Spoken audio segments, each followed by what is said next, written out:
Hello everyone, welcome back to Anshu commerce study. मैं हूं अंशु और हम लोग पढ़ने वाले हैं 12th का बिजनेस स्टडी। हम लोग आगे चल के CUET का भी एग्जाम देंगे जिसमें कि बिजनेस स्टडी आता है। बिजनेस स्टडी का जो सिलेबस है वह 12th के बिजनेस स्टडी से मैच करता है। CUET के बिजनेस स्टडी का एग्जाम देने के लिए हमें 12th के बिजनेस स्टडी को बहुत ही अच्छे से समझना होगा, बहुत ही अच्छे से पढ़ना होगा और 12th में भी हमें बिजनेस स्टडी पढ़ना ही है। तो चलिए बिजनेस स्टडी को शुरू करते हैं और देखते हैं हमारा फर्स्ट चैप्टर। तो बिजनेस स्टडी का फर्स्ट चैप्टर है प्रबंध की प्रकृति एवं महत्व।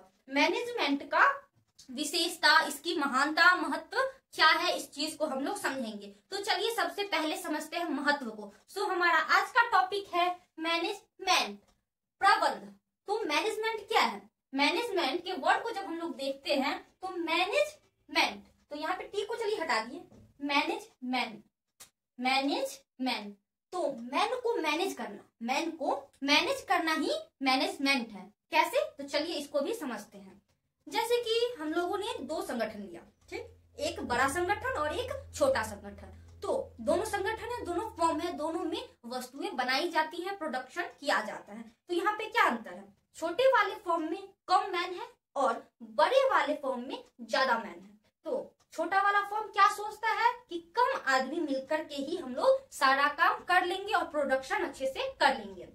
पर बड़ा फॉर्म जो है वह सोचता है कि कोई भी एक व्यक्ति सारे कामों को तो नहीं कर सकता है, इसीलिए वह अपने अलग अलग कामों के लिए उस काम में जो भी एक्सपर्ट है उसे रखता है, तो वह ज्यादा प्रोडक्शन कर पाता है, जिसके कारण वह फर्म आज बड़ा बना है। तो यहाँ पे लोगों को मैनेज किया गया, छोटे फॉर्म में लोगों को सही से मैनेज नहीं किया गया। यहाँ इस बात को नहीं समझा गया कि सभी लोग एक ही काम को सभी लोग मिलकर के कर सकते हैं, पर वो एक लोग सभी कामों को नहीं कर सकता है। और इस बात को बड़े फॉर्म ने समझ लिया, इसका फायदा उठाया, लोगों को अच्छे से मैनेज किया और आज वह बड़ा फॉर्म बन गया। तो यहाँ पे सभी कामों को, चाहे वो फॉर्म में हो, घर में हो, कहीं घूमने जाए या फिर कोई भी काम क्यों ना करे, वहां पे हमें मैनेजमेंट की जरूरत होती है। सभी लोग अलग अलग काम में एक्सपर्ट होते हैं, तो जो लोग जिस काम में एक्सपर्ट है उन्हें उस जगह पे रखा जाता है और उनसे वह काम मैनेज करवाया जाता है, जिससे कि हमारा काम बहुत ही अच्छे से होता है और जिस लक्ष्य को, जिस एम को हम लोगों ने बनाया था और उस एम को हम लोग प्राप्त कर पाते हैं।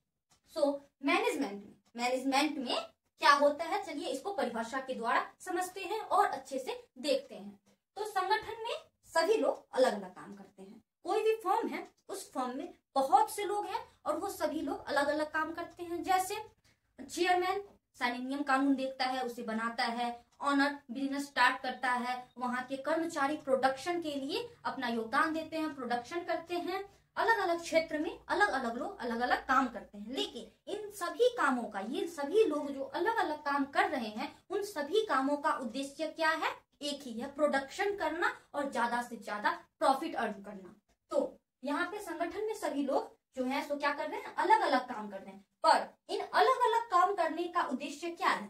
समान उद्देश्य है, एक ही लक्ष्य है। तो संगठन में सभी लोग अलग अलग काम कर रहे हैं जिनका की उद्देश्य समान है, समान लक्ष्य है।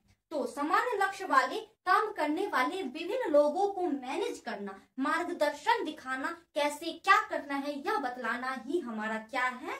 मैनेजमेंट है, प्रबंध है। तो यहाँ पे एक सबसे इंपॉर्टेंट पॉइंट यह है कि प्रबंध प्रभावशीलता। प्रभावशीलता मीन्स समय पर किसी काम को खत्म करना। अगर किसी फर्म को प्रोडक्शन 1 महीने में खत्म करनी है तो वह 1 महीने के अंदर ही प्रोडक्शन खत्म कर दे, यही हमारा प्रभावशीलता है।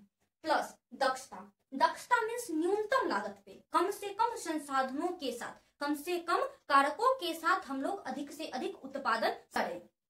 ठीक, यहाँ पे प्रभावशीलता में हम लोगों ने देखा समय पे काम पूरा होना चाहिए। दक्षता में देखा कि न्यूनतम लागत, कम से कम संसाधन के साथ हम ज्यादा से ज्यादा प्रोडक्शन करें, यही हमारा दक्षता है। तो प्रभावशीलता और दक्षता को मिला करके हम लोग लक्ष्य की प्राप्ति जब करते हैं और ये तीनों जब मिलता है तब हमारा वह प्रबंध कहलाता है। ठीक, चलिए अब आगे देखते हैं प्रबंध के आवश्यक तत्व या धारणा। तो प्रबंध के 3 आवश्यक तत्व या धारणा है। तत्व या धारणा का मतलब है कि प्रबंध इन सब के बिना अधूरा है। प्रबंध में जो भी होगा इसी से होगा, इसी के कारण होगा। तो प्रबंध प्रबंध के क्या कारक है, प्रबंध के क्या महत्व है, तत्व है, धारणा है। तो चलिए इसको देखते हैं। तो प्रबंध के 3 आवश्यक तत्व हैं, धारणा है। कौन कौन से? पहला प्रक्रिया, प्रोसेस, प्रक्रिया प्रोसेस। दूसरा प्रभावशीलता, इफेक्टिवनेस।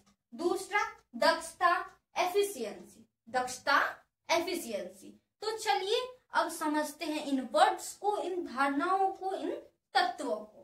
तो पहला तत्व है हमारा प्रक्रिया, प्रोसेस। तो प्रोसेस क्या कहता है?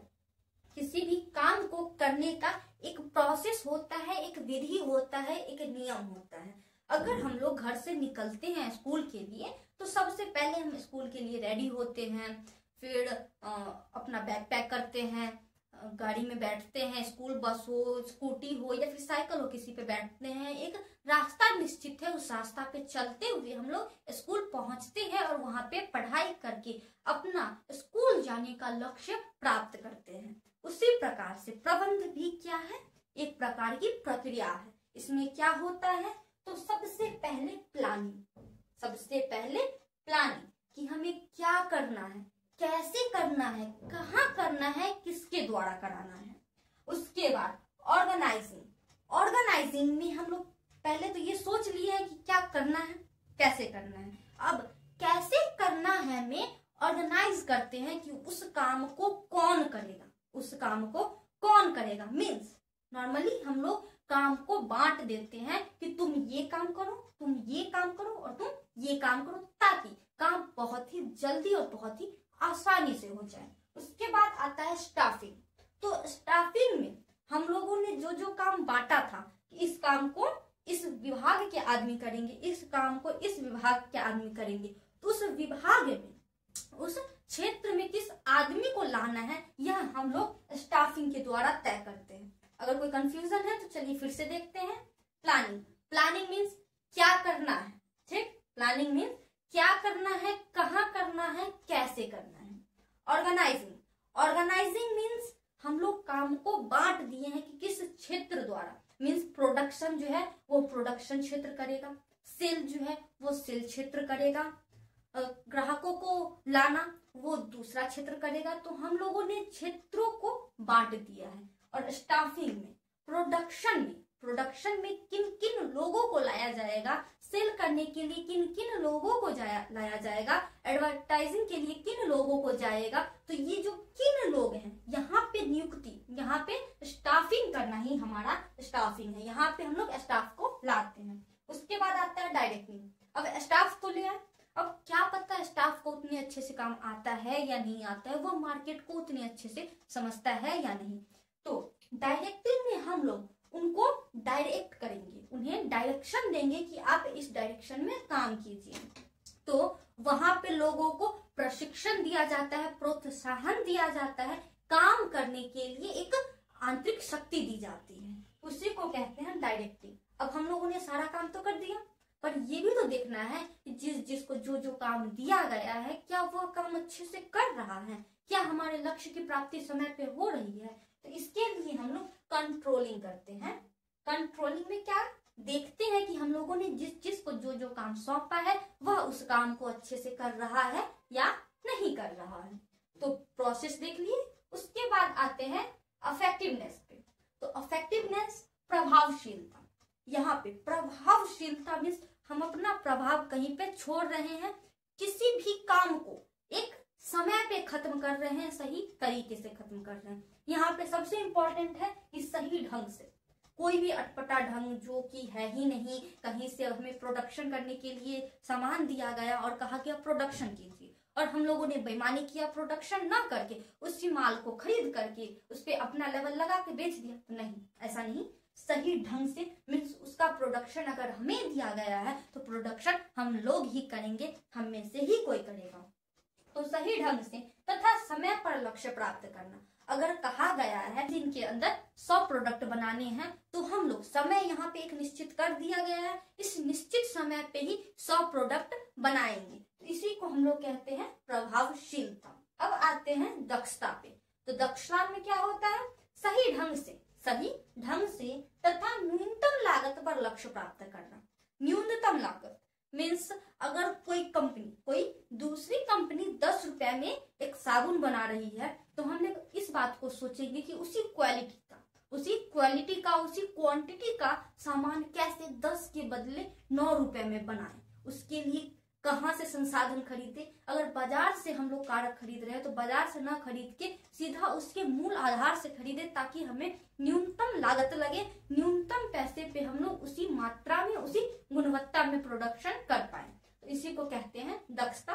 तो प्रोसेस, इफेक्टिवनेस और एफिशिएंसी को समझ लिए हैं।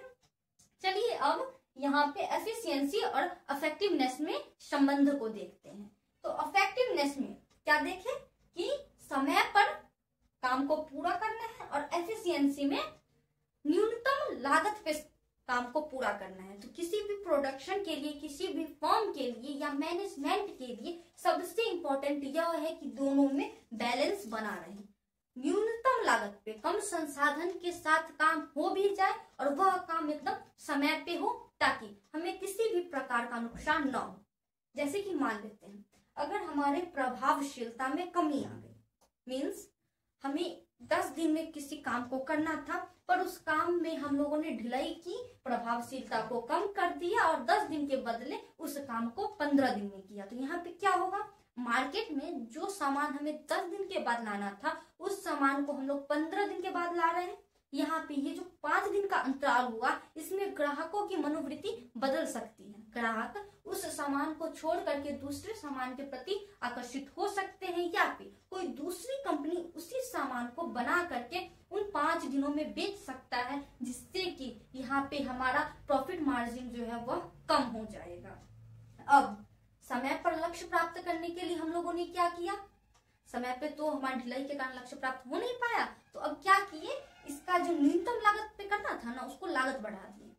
कोई भी मशीन, हमें 2 मशीन से 10 सामान बनानी थी तो हो नहीं पा रहा था, तो 2 मशीन की जगह हम लोगों ने 4 मशीन ले आया और 4 मशीन के द्वारा प्रोडक्शन किया। तो यहाँ पे प्रोडक्शन समय पे हो तो गया, पर क्या हुआ, दक्षता की कमी आ गई। न्यूनतम लागत के स्थान पे हम लोगों ने लागत को और अधिक बढ़ा दिया, जिसके कारण भी क्या हुआ, हमारा प्रॉफिट मार्जिन जो है वह घट गया।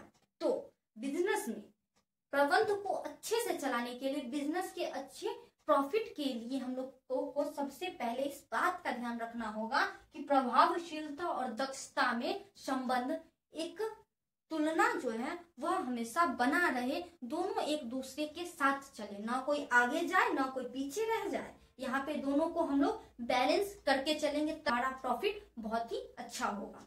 तो हम लोगों ने बिजनेस स्टडी के फर्स्ट चैप्टर के प्रबंध पॉइंट को अच्छे से समझ लिया है। इस पार्ट में बस इतना ही। अगले पार्ट में हम लोग प्रबंध की विशेषताओं को समझेंगे और उसके आगे वाले पार्ट को देखेंगे। अभी के लिए बस इतना ही। धन्यवाद।